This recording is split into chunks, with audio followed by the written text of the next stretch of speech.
केंद्रीय बजट के खिलाफ आज शिमला में सीटू ने उपायुक्त कार्यालय के बाहर धरना प्रदर्शन किया। सीटू का आरोप है कि बजट में गरीब मजदूर वर्ग को अनदेखा किया गया है। हर बार की तरह केंद्र की मोदी सरकार पूंजीपतियों को मजबूत करने का काम कर रही है। वहीं सीटू के हिमाचल प्रदेश सरकार की मजदूर विरोधी नीतियों के खिलाफ बजट सत्र के दौरान प्रदर्शन करने की चेतावनी दी गई। सीटू के प्रदेश अध्यक्ष विजेंद्र मेहरा ने कहा कि ये बजट अमीरों को अमीर और गरीबों को और गरीब करने वाला बजट है। हिमाचल प्रदेश में भी बजट सत्र के दौरान मजदूरों को लामबंद करके बड़ी रैली निकाली जाएगी।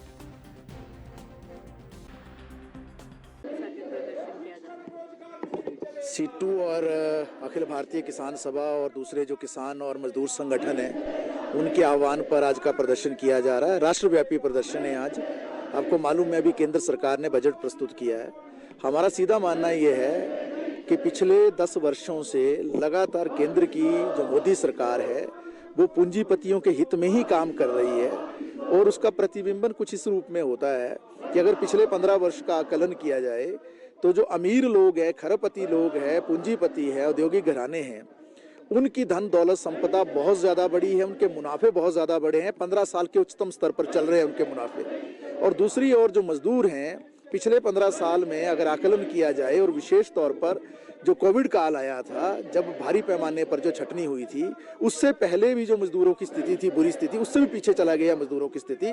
जो बजट प्रस्तुत किया गया है, अगर उसका पूरा आकलन करेंगे, ये सुपर रिच बनाने वाला बजट है, जहां अमीर और ज़्यादा अमीर होंगे, और ये अल्ट्रा पुअर तैयार करेगा। ये अपने आप में गरीबों को और ज़्यादा गरीबी की ओर धकेलेगा, क्योंकि अमीरों को छूट और गरीबों की लूट करने वाला ये बजट है। उदाहरण के लिए आप देखिए कि जो मजदूर लगातार पिछले कई वर्षों से इस बात की मांग कर रहे हैं कि 26,000 रुपया न्यूनतम वेतन लागू होना चाहिए, बजट उस पर कुछ नहीं बोलता है। पिछले कल ही माननीय सुप्रीम कोर्ट को दोबारा से बोलना पड़ा, लगभग 9 साल के बाद।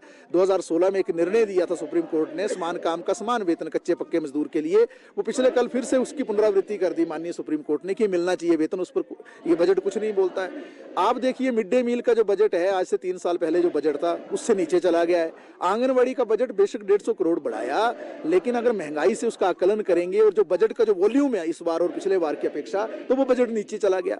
आप देखते हैं कि हमारे देश के अंदर किसानों का एक ऐतिहासिक आंदोलन हुआ, और जहां ये न्यूनतम समर्थन मूल्य की बात थी, उस पर जो बजट खामोश हो जाता है। कृषि पर जो बजट है उसमें जो है उसमें कटौती हो जाती है। शिक्षा पर जो बजट है, अगर उसको थोड़ा बहुत ऊपर करके अगर उसको जस्टिफाई करने की भी कोशिश की जाती है, तो अगर उसको वॉल्यूम के कंपैरिजन में या प्रतिशतता के आधार या महंगाई से जोड़ा जाएगा, तो कुल मिलाकर शिक्षा है, चाहे स्वास्थ्य है, चाहे मजदूर हैं, चाहे किसान हैं, इन सबके खिलाफ ये बजट गया। अब हमारे देश के अंदर 100 करोड़ से ज़्यादा जनता कौन है?